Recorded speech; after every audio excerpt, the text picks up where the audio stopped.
how's it going, everyone? Today I am interviewing Todd Sivia about business interruption services. So if you have business insurance and you are not sure if it covers COVID-19, it was an interruption to you. If you lost any revenue from it, your insurance could pay you back for it. So Todd, I'm excited about interviewing you today, and let's jump right into it. All right. Well, thank you. Awesome. All right. So Todd, I've been interested in looking forward to this interview because I myself have a business. And when you first told me about asking if I had business interruption insurance, I'm like, I have no idea what that is. You better explain it. Yeah. So if you could just share with everyone in our audience also what exactly that is. Sure. So when you have a business, you typically get insurance, and usually you're covering wind, fire, tornado, but there's also during that period of time, there's always this interruption of your business. So if your building burns down and your business is going to be interrupted. So there's a lot of circumstances for when this kicks in where that happens. So we want to make sure that you have this, and there is always coverage for when things are basically there's an interruption, and pandemics is another interruption, and That's true. so I think we've all been interrupted with their business. Some of us substantially, some of us, essential workers, we continue on, or if you can work from home, that there's not as much interruption. But for most business owners, effective, between the 13th and the 17th of March, they were required to be shut down, and there's no, a lot of times there is no revenue coming in when you're completely shut down. So interruption service is to cover that gap between when you were shut down by the government and by an act, and when you can reopen. So that's basically interruption. So if so I have a business, right, and I've got business insurance, and you call that a package policy for your business? Yeah. Do all of them have this interruption service? Do I have to check off a mark when I'm first signing up? So insurance policies are very, very standardized in the industry. So a lot of the industry, you go to insurance, say Hartford, West Bend, a lot of these insurance companies subscribe to a service, and they kind of package together what an insurance policy should look like, and that insurance policy is going to look very similar across the board. There are good insurance policies that cover a very broad range of things. Sometimes it's stuff that you don't even think about that's covered. But then there's also coverages that are very limited. So it really, it's every industry, every insurance company type of deal, because you really don't know for sure if you've got coverage or if you don't. We just have to look at the policy. So that comes into my next question. How do I even know? How can I, how do I know if my insurance has that? Because I have no idea. And I think most people have no idea. It's really, you need to be looking at your insurance policy. And a lot of times, a normal person, they don't know what they're looking for.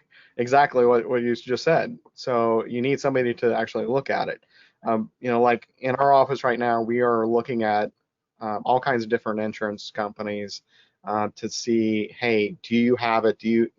Is there an exception that they can make under your insurance policy? Because there are at least 4 or 5 different exceptions to the rule in which insurance companies are playing with to say this is the one that we're relying upon to deny you coverage. lot of insurance companies, even if you say, hey, I want to exercise my rights under this policy, they'll just blanketly deny you. So Really?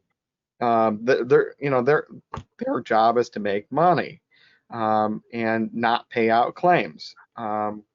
So if they're not paying out claims, they're making more money. But their language may not be out there, and that is specific enough to get them out of coverage. So it's a per policy, per industry type of situation. I just want to ask this now. Is this something you guys can help people with? First, identify if they have it in their insurance, and then help them get it? Yes, absolutely. Insurance policies are the full policy are about 120 to 200 pages, and there's regular coverage, then there's exceptions. You got to read through the exceptions, and then there's all kinds of different things that do happen, don't happen. We need to be looking at all the parts of the policy. For example, I'll give you an example. Fungus. There is a lot of policies will try to accept out fungus or bacteria as an exception, and we need to look at that language. There's all kinds of other exceptions that insurance company throws in to make sure that they aren't paying it. So. And are you helping people throughout the United States with this? Yeah. Or just in your local area? We're covering. We're definitely covering Illinois, Missouri. Illinois, Missouri is where most of our attorneys are licensed. However, we are working with a firm with a national-wide presence. So if for some reason we're able to find a coverage in the wonderful state of Florida. So if I send you as an example. Yeah. We would be able to look through those policies, because policies are contracts, and is the contractual obligation of the insurance company to pay if there's a loss, and for a lot of people there's been a loss. So right now we've got the stimulus package going, we've got the PPP payroll protection program going. Myself and I think other business owners out there, how much money is this going to cover? What's the loss? What's the loss of income? Maybe just touch on that. I know everyone's probably going to be different. Sure. Yeah, and damages are going to be different. Every person's policy is going to be different. But when you receive the things like the PPP, when you receive money from the EIDL loans, when you receive money from this organization or that organization to assist you with your business, those are all helping you with your economic losses. Those would be an offset against what you would be able to get. But there's an expectation of what kind of revenue, when I started January 1, I had an expectation of what my revenue was going to be for 2020. And that was my expectation. And I could substantiate that. I could say, I've been growing at a 30% rate. So year over year, I'm growing at a 30% rate. So if you're growing at that speed, you can use projections and you can show, hey, this is what I was projecting to hit.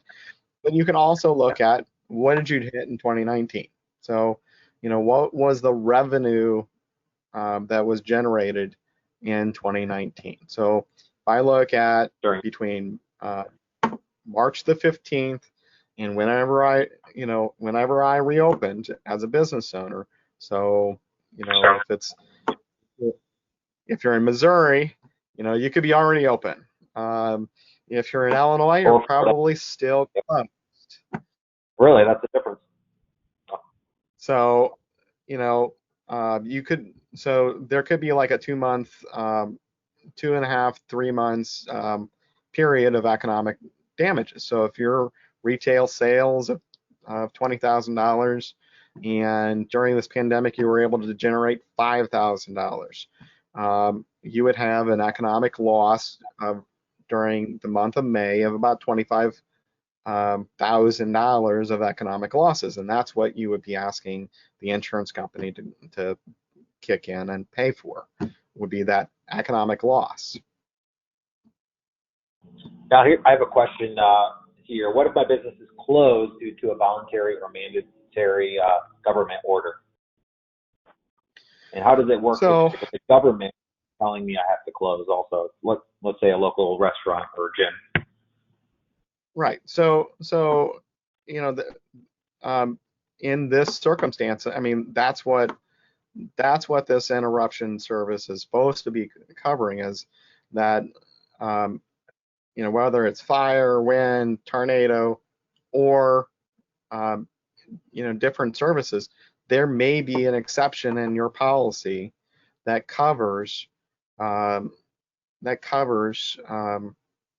cease period. So I think that's what we have to look for, is in your policy, is there an exception that allows us to go after that for pandemics? And now, is this would this be like right now? So let's say these 2 months we've been closed, right?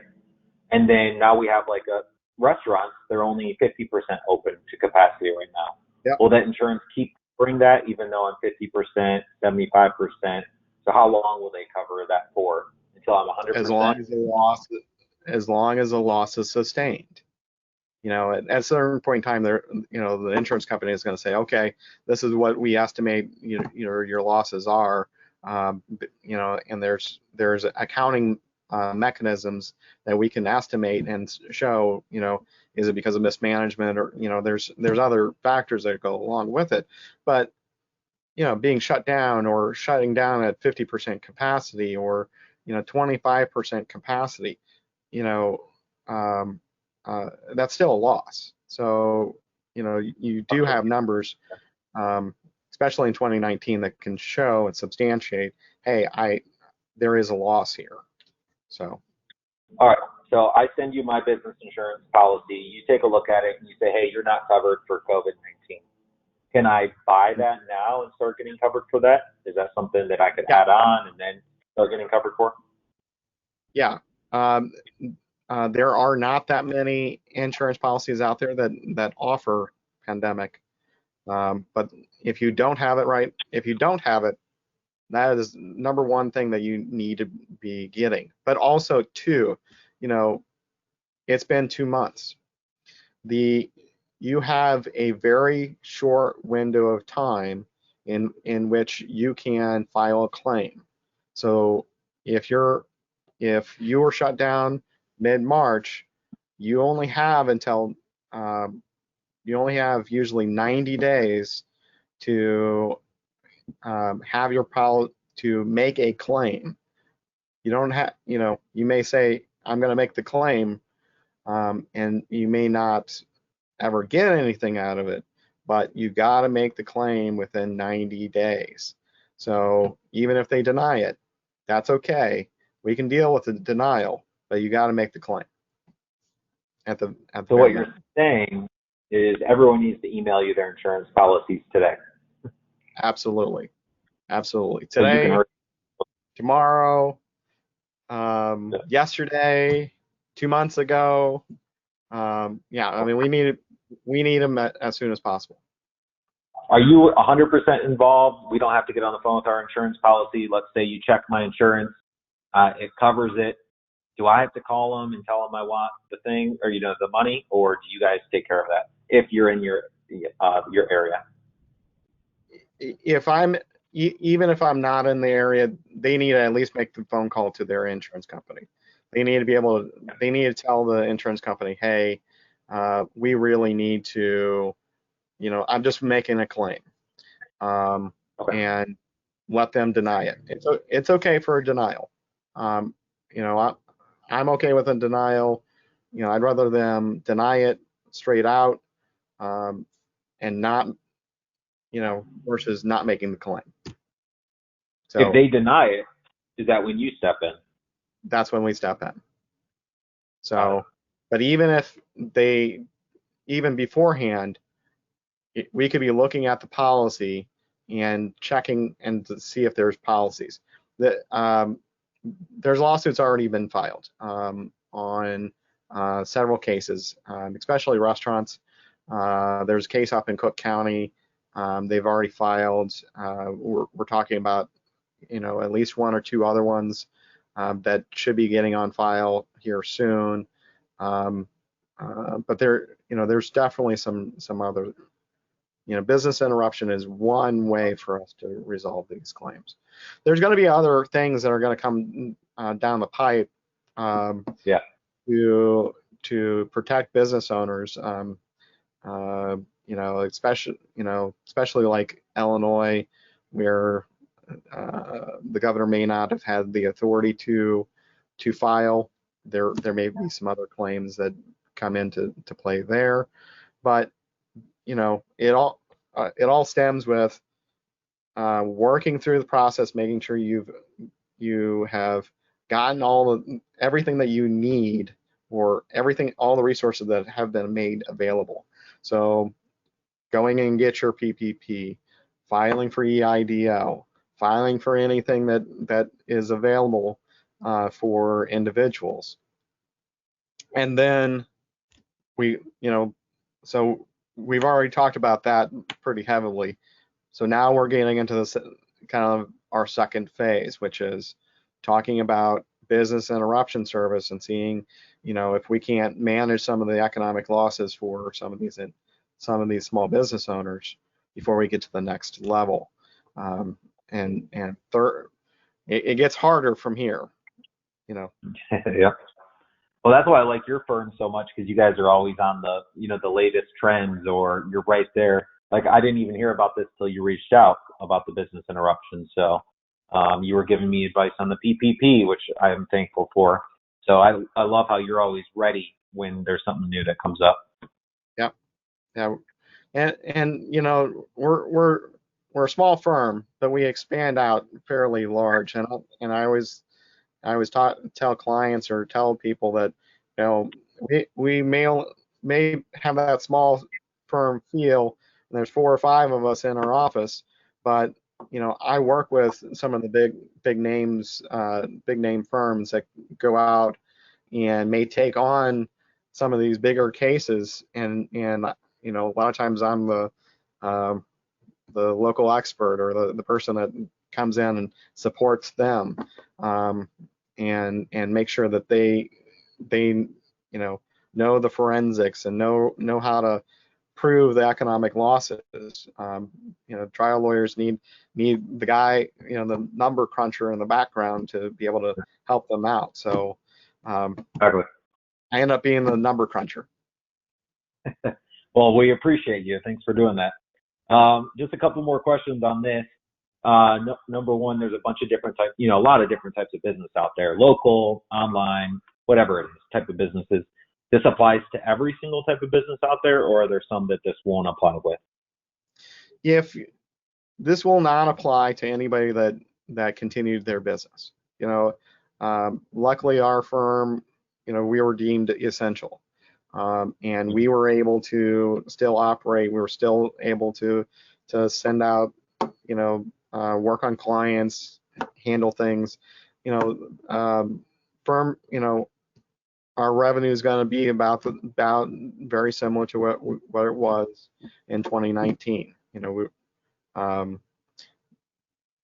So somebody like that is probably going to be about the same. Accounting firms, it's probably not going to happen because everybody still needs to do their tax return. Sure. But anybody where you're seeing a true interruption of their business, that's where that insurance will kick in. Perfect. So it doesn't really matter what type of business. If you get interrupted, you lose some money, check out and make sure you got that on your insurance. Yeah. The next. and also it needs to be feasible. You know, if we were $1,000 difference between last year and this year, you know, it may not be sufficient for us to file a claim, because usually you have a deductible and you have an amount that you've got to cover in that short period of time, and it may not be feasible. So, you know, we're really looking for to support anybody that truly physically were shut down.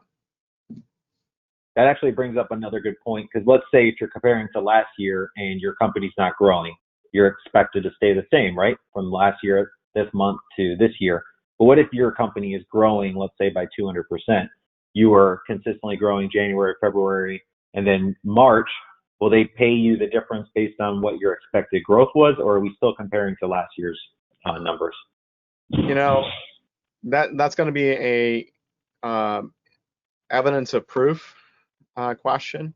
So, you know, if you're going to have to show, you know, contracts that were closed down, or supply chains that were messed up, or anything else like that, where there's really this change in circumstances that really affected you, and it's going to be going to that individual, working with accountants, working with your lawyers, working with financial planners to show, hey, here's how we can prove that if it wasn't for that interruption, we didn't go down to the bottom and then climb back up. You know, once you're reopened, if you can show higher numbers, that's going to be a positive.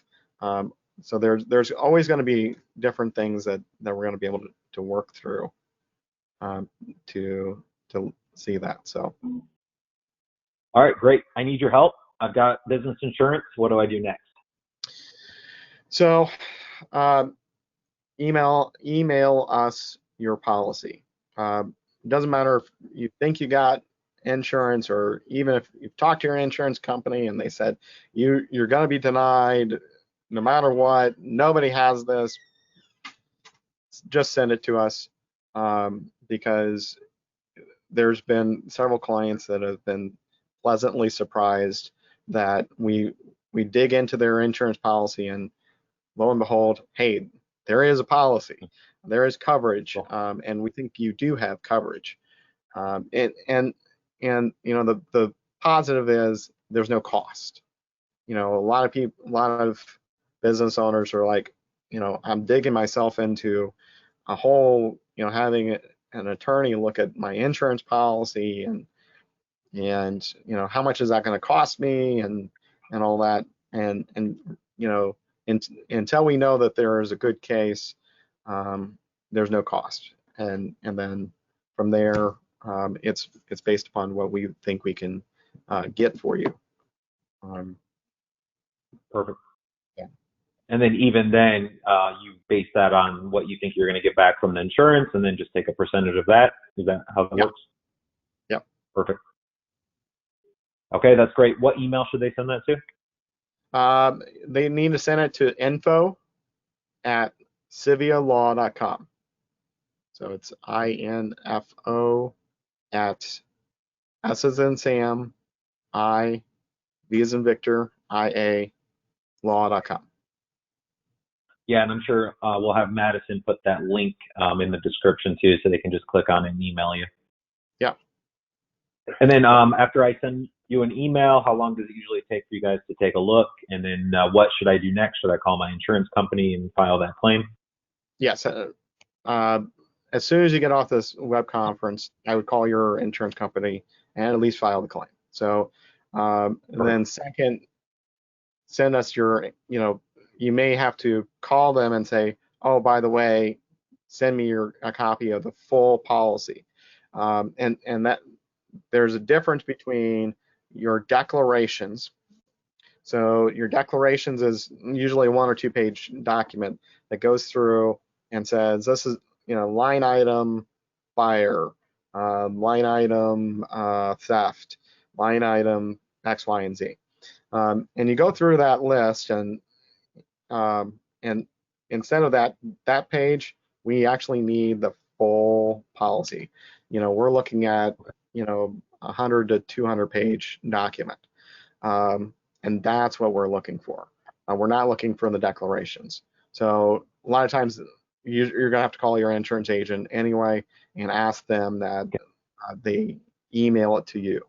And then just forward that email to that info, and we'll take it from there. So from there, it'll take us about a week to 2 weeks to go through those. Once you filed the claim, you've stopped the clock, and I think that's the most important thing, is stopping the clock for alerting them that there was an issue. So just to be clear, file a claim first and then email you the insurance policy? Yes, absolutely. Because by that time I look it over, I already know if I got denied or not. Right. Well, even almost all the insurance companies at this juncture are just going to send a denial. So they're already sending a denial. Their hope is that you don't go talk to an attorney and have somebody else look at it to see. But there's also possible legislation that could be coming out of this. That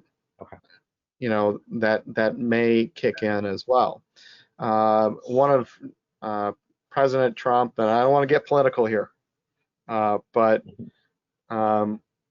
President Trump's in one of his press conferences, he talked about, we really should have the insurance companies pick up and take care of this, and pay for this. So there may be some legislation coming through that where there may be some payment. So I think that's coming. That could be coming as well. So. All right, that's great. And if anyone has any questions, make sure you leave a comment so we can answer them. We'll even come back and we'll answer them in the comment section. Todd, do you see any questions on your end? Not at this juncture. Perfect. So yeah, we'll come back and we'll answer them as we see them come in. But I think you answered all the questions I had, and hopefully whoever else, if they were questioning or probably didn't even know about this, I would say, because when you brought it up to me, I was pretty surprised, which is pretty cool.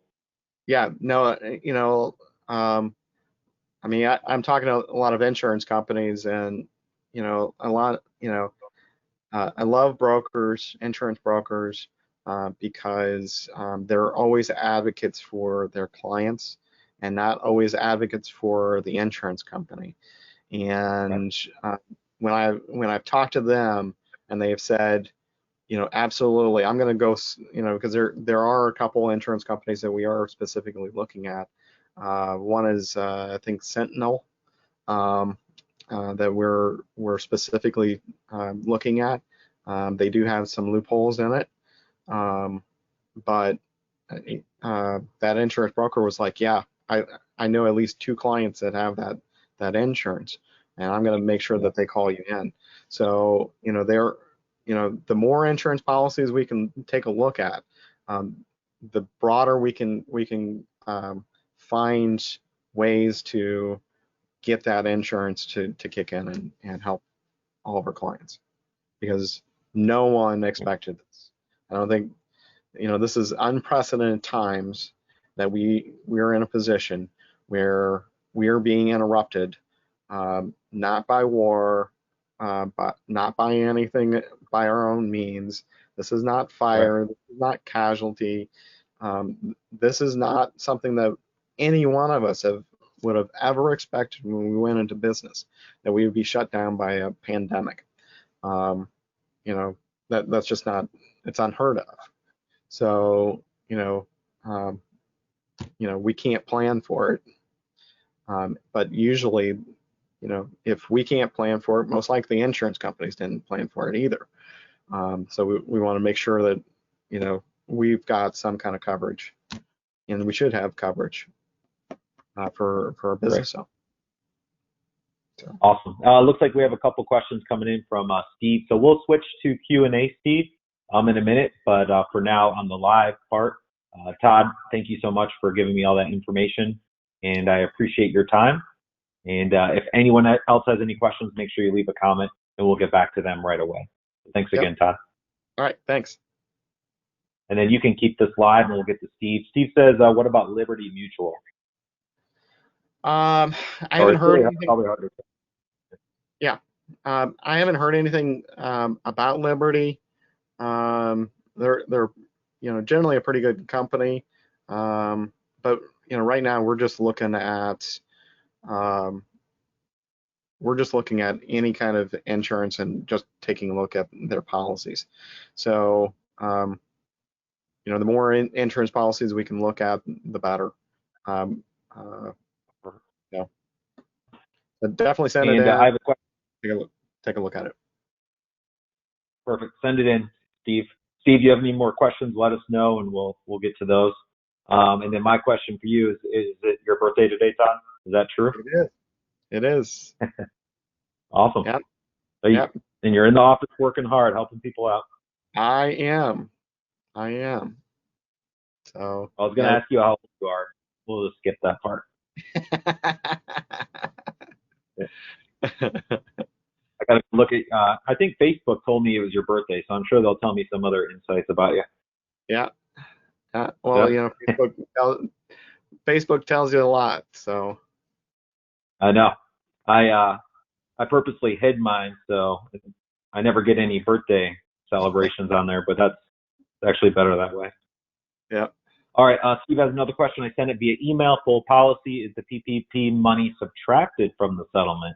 That's a good question. Yeah. Seems like they're probably separate, but you can answer that better than me. Yeah, it's just proving your economic damages. So let's just use some hypothetical numbers.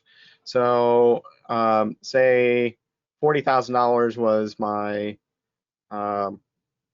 was my expected revenue in a month.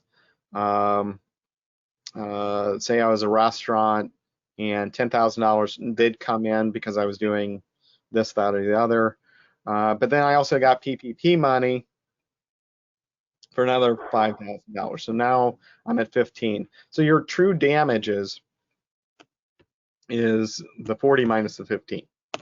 So it'd be 25,000. Is the PPP 5,000? Is that the 2.5, or is that what I'm getting monthly? Just monthly. For my payroll. That's your monthly payroll. Okay. So because it's supporting more than just your payroll, it's supporting your rent and some of the other hard costs that you've got. So really, I got 12,500 for PPP, but 5,000 of it went towards that 1 month. Correct. Got it. And then it's the 40,000 minus the 15. So right. Just wanted to clarify that. Yeah. Yeah, because the 2.5, that would be the total over the 2.5 months. Then you calculate it, so you're going monthly. Yeah. Perfect. So you're looking at the difference in your losses between, and I mean really what we're looking at, really not looking at a monthly cost. We're looking at the occurrence, and the occurrence is continuing. So from March the 15th to whenever you reopen, at full capacity. So if you're a restaurant, that may not be until August or September, in which you're at 100% capacity. So you've got ongoing damages until September. So yeah. So and it's the loss to revenue. Well, actually, what if I don't know how long this is going to go and hurt my business for? Are they basically going to do a new settlement every month, the insurance? No, you're going to file a claim, and that they're not going to close out that until you can say it's all clear, I'm good. Okay. Or so I still paid until I say it's all clear, though, or they'll pay in installments. Well, it won't be in installments. It'll probably be a lump sum. As soon as I say I'm all good. Right. Interesting. So I got to kind of wait and keep track. Right. And it's then, it's not a short term. It's not a short term thing. It's it's a long term issue that will continue on. Yeah. Thanks for those questions, Steve. Appreciate it. We had Peter wave at us. I'm not sure what waving means, but maybe just hello. I was waving because I couldn't get my audio to work. That's about all I had. Steve has another question. We're in the meeting production business, audio visual support, etc. Face-to-face meetings probably will not come back until the winter. How long would I be covered? Sounds like you're going to be covered until the winter. Just add it up and then raise your hand and say you're all good in the winter, right? Yep. Or you may need to revamp the business and there may be costs of revamping and revamping your entire business. What is that? There may be some costs that you may be able to recover. And you always have to, with any kind of, you always have to mitigate your damages. In anything that you're doing, you always need to work on trying to figure out, okay, how do I solve this crisis?